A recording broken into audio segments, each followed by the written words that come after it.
and welcome to another episode of The Food Whisperer. I am Kate Pearce, founder of Nutrition Queensland, and this month we're going to be focusing all on energy because life is energy, right? And I always say, well, we always hear, right, that life is a game.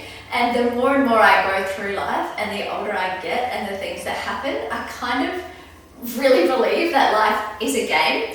We sometimes take it a little bit too seriously, I believe.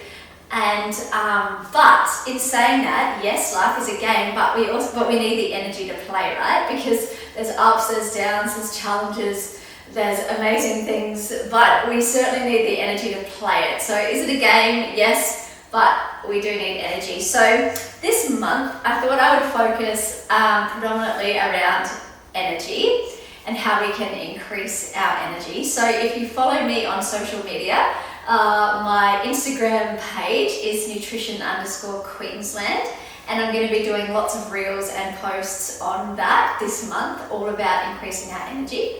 So that's a big statement that I get from a lot of my clients is, I just feel tired all the time. And life is not meant to be like that. Yes, sure, we do get tired. We are human beings, but we shouldn't be dragging ourselves through the day. We shouldn't be having to wake ourselves up with coffee, energy drinks, sugar. We should just be feeling pretty rock solid and pretty great all of the time. So I thought in this episode, we would delve into 6 possible reasons why you might be low on energy and what we can do about starting to help you to feel better. Because there's certainly been times in my life when I've had low energy, and since implementing a lot of these changes, life's a lot more carefree. I don't sweat or worry about the small things, and I do have plenty of energy because that is what I want in life. So that is what I try and achieve. So we'll start with number 1, and it's such a cliche, like you hear it all the time, but it's water. If we are not hydrated, we're going to hit that 3 p.m. slump and we're going to feel like absolute rubbish, and that's when we're going to be looking in the cupboard for food, for a sugary snack, or for caffeine or something like that, simply because we are just not hydrated enough. And you know, as they say, we can often feel hungry, but we're actually just thirsty.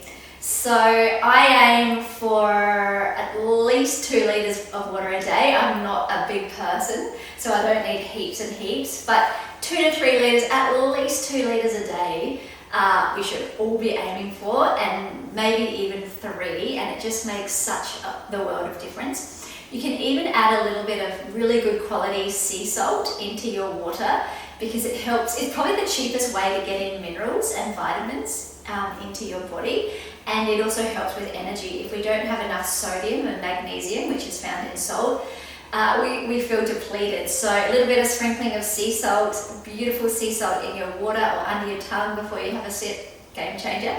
So number 1 is water. Make sure you are drinking enough every single day. As you might know, I start my day every single day with a warm lemon water because it brings your cells alive. It's got vitamin C, it detoxes your body, and again, it's just that beautiful habit that helps you to stay hydrated first thing in the morning. Number 2, you might not like to hear this, but coffee is not actually the energy boost that we think it is. I probably only drank coffee for about a year of my life, and I probably didn't start till I was like 35, late bloomer. But I noticed that when I started coffee, I started to get more tired and more tired and more tired, to the point where if I had a coffee in the morning, in the afternoon I'd be almost needing a nap.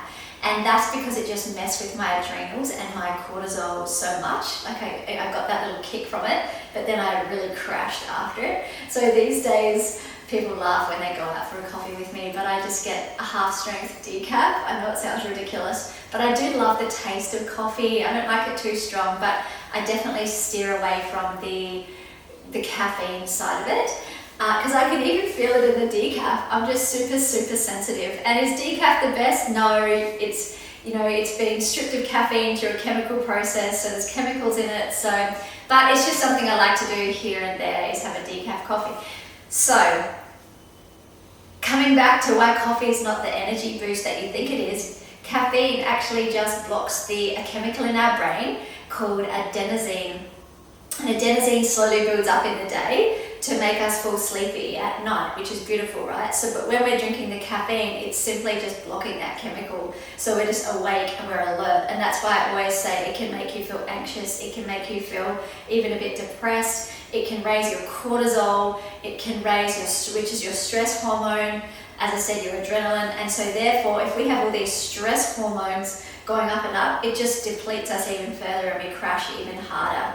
And it can also mess with your blood sugar levels. So I do always say to people, if you're going to have coffee, at least don't have it on an empty stomach, so that at least there's something in your belly to absorb the caffeine, so it's not just going to give you a massive blood sugar level spike. So I always say try and have it at least after breakfast.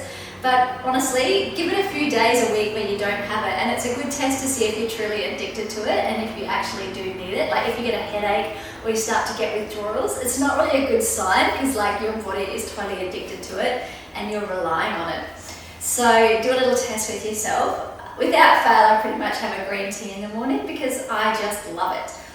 And it's just my warming thing I do before I start the day. So I just sit down and just have a beautiful green tea. So yeah, you can muck around with it. So I always say, if you take something out, replace it with something else. Don't make your life horrible and too hard. So replace it with a nice tea or something, or just give it a crack cold turkey and see how you go without it. So water and coffee can totally affect your energy levels. Then we have, obviously, my bread and butter is your blood sugar level, and perhaps it's going on a roller coaster. So you're starting your day with like a sugary coffee, high carb breakfast, and you're getting this big spike, 10 a.m., you're getting this big crash. Therefore, you crave something carby and sugary again. So all day you're going up, down, up, down, up, down, and you feel like absolute rubbish, and it depletes your energy. It absolutely depletes your energy. Whereas if you can keep your blood sugar level a little bit more stable, so there's always going to be rises and falls, that's natural, but we just don't want these really big ups and really big crashes. A little bit more like this. And it's also why I say it's best to avoid snacking. We don't really need to snack as adults. It's more so something we do because we're bored, or our mind just tells us to have something. It's not really our body telling us to have the snack if you really think about it. So, a nice breakfast, nice lunch, nice dinner, maybe you'll have a handful of nuts thrown in or something like that here and there. But we really don't need to be snacking as adults, and that will also help to keep our blood sugar level nice and steady, which is an absolute game changer for energy, especially when we're focusing on my signature, the Carefree 3. Fiber, salad, veggies, plenty of protein and plenty of healthy fats for our brain, and fats will give us energy, which is beautiful. And as I said, we leave carbs and sugars, they take a really big backseat in life. We don't have to cut them out completely, but they just have to take a big backseat, and it's so good for your energy. Number 4 is an absolute massive one. Maybe I should put this as number 1 when I think about it. Because if you're doing all the right things with your hydration and your nutrition and your blood sugar level, but if you are still having worrying thoughts and stress in your life, it's going to counteract all the beautiful things that you're doing to help your energy. So stress will counteract the food, it'll counteract everything, and we're constantly running around worrying about things. It just destroys your energy, because our brain actually uses so much energy just to think, just to power us through the day. And again, if we're just constantly, worrying about what we have to do, stressing about things in life, it's going to absolutely smash your energy. So it's so important to just start the process of calming and relaxing your body. And I still do say it to myself, we are actually always safe in life. Sometimes we just worry because we're not getting what we want fast enough. If you actually think about it, a lot of worry and concern is because we're not getting what we want fast enough, and we become impatient and we worry about, well, what if I don't get it? What's going to happen? And we just have this mental chaos going on, and it absolutely drains your energy. So the truth is to know that everything is always okay. If you think about your past, everything's always worked out, right? And I'm the biggest believer in things happen for a reason. I just live by that now. And to be honest, the little things in life, they just don't get to me anymore. I had one of my car doors was open, one of the kids left it open. I was probably driving out the driveway in a bit of a rush to get to basketball because our weekends are hectic, and didn't know it was open, slammed it into the fence, and it pretty much took the whole door off. And I haven't been able to open my door until I get it fixed in a couple of days, so I have to climb in and out the passenger seat because it wrecked both the driver's seat door and the other door. But what do you do? There's zero chance I'm going to yell at my kids because it's just not what I do and it doesn't help anything. So I always just breathe, and that's a little thing in life if you really think about it. No one got hurt, no one's sick, everything is fine. It's a total inconvenience, 100%. Does it cost money to fix? Absolutely it does, but it's a little thing, right? So little things like that, they really don't get to me anymore. And you know what? I'll forever now check the back door when I drive out the driveway. Things are always happen for a reason, and lucky it wasn't a brand new car, which I will be getting soon. So thank goodness it happened in the older car, and that's a lesson learned. So just take the pressure off yourself. It's so much, life becomes so much better. Yeah, you still have challenges, but you kind of ride them out like a bit more of a game, and let's see how we can problem solve this. And once you start to calm your mind down, never fight with it. I talk about that in my online program, 30 Days to a Lighter, Clearer You. I talk about how we should never, how we should never fight with our mind. We just let it play out and just, oh yep, there it is again. It's kind of annoying, but you just let it play out, never fight with it. And then you almost take the power out of it, and it magically starts to quiet down and disappear. So number 4, which probably should have been number 1, is the worrying. Try and drop the stress. Everything's okay. Relax your body. And again, what that does for, if you're looking to lose weight, it'll lower your cortisol. And that is so powerful for weight loss, because if we're running around in this fight or flight, we can actually store weight. And we can't, no matter what we do nutrition-wise, we're going to hold it on to our body. So calming down and everything is always okay. Number 5, of course, is sleep. Sleep is crucial. It absolutely is crucial. And getting that sort of 7 to 9 hours. A lot of the time I'll get 9 hours sleep. I just love my sleep. I value my sleep. I sleep well, and it's just my thing. But if you can run on 6, perfect. But about that 7 to 9 is great. And what we're really aiming for is a uninterrupted sleep. So if you have kids and babies, I totally get it. You're often waking up because of them. But once they get a bit older, if you can try and get that uninterrupted sleep, it's beautiful. And a huge thing I notice is turning screens off earlier. So I have like a little internet switch. So at 8 o'clock p.m, the Wi-Fi goes off, and that for everyone in the house. That's it, screens are off. And then it's the nighttime routine, which, getting ready for bed, hopping into bed, maybe listen to a bit of a podcast in bed, but the phone's away and not really listening, not looking at the screens, reading a book. I spend a lot of that time talking to my kids. It's a beautiful time for us to just talk about what's happening in the day and in their life, and I value that time so much. So sleep is really, really important. Obviously avoid coffee and stuff at night, and really try and avoid sugar at night, because if you have that piece of chocolate or something right before bed, it can actually wake you up a few hours later, because you'll get a blood sugar level spike, and then you'll get a crash, and then your body will can sometimes wake up in a bit of a panic. So obviously try to keep the sugar as low as you can before bed.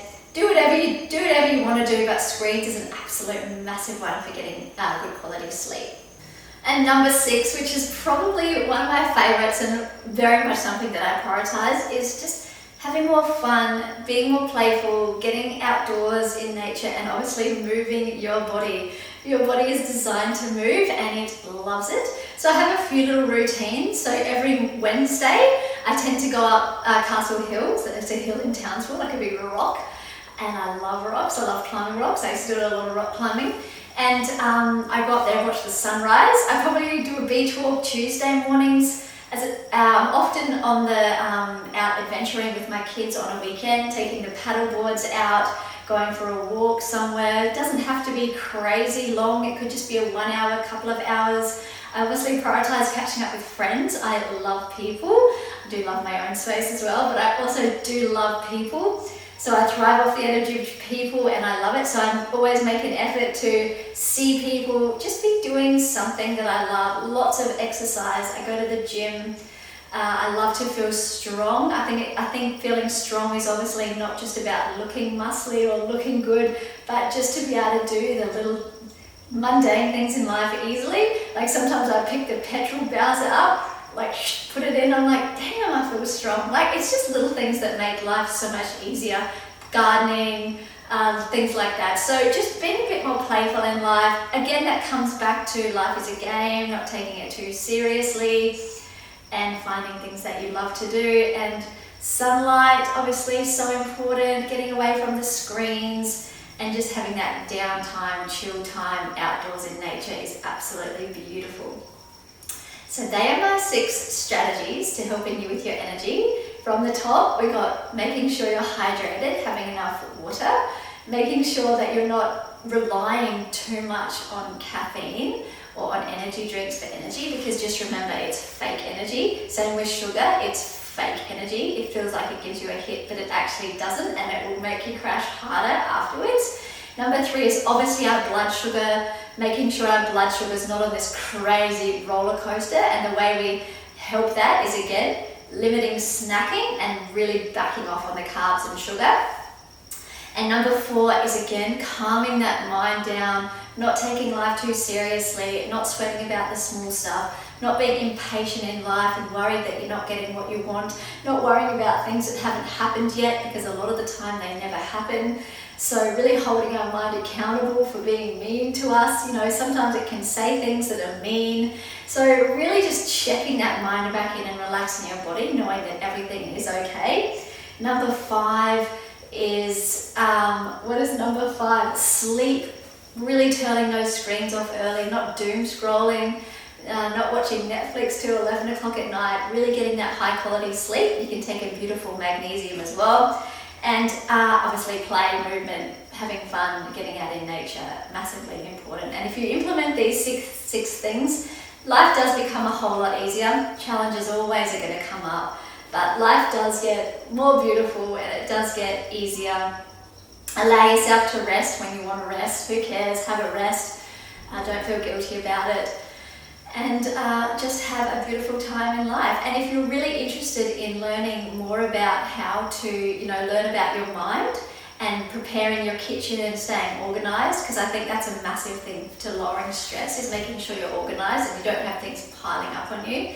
And, really interested in learning how to manage your weight and further going into how food can affect your energy and your blood sugar level, be sure to check out my new online program, which again is called 30 Days to a Lighter, Clearer, Energized You. It has video modules, it has PDFs, meal guides, a meal tracker, progress, mindset tips, and it's just a beautiful online course that you can do at your own pace, at your own leisure, but it's designed to run over 30 days, and I poured my heart and soul into it. So if you wanted to check that out, it's just www.nutritionqueensland.com/ignite, and it's all about just fueling your fire. So feel free to check that out on the website.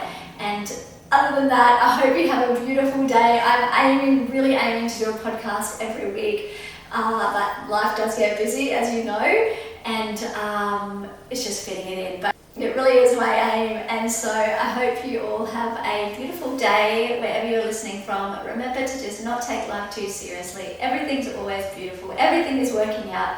Cut back on the carbs, cut back on the sugar, and everything will start to turn around. And I'll see you on the next episode.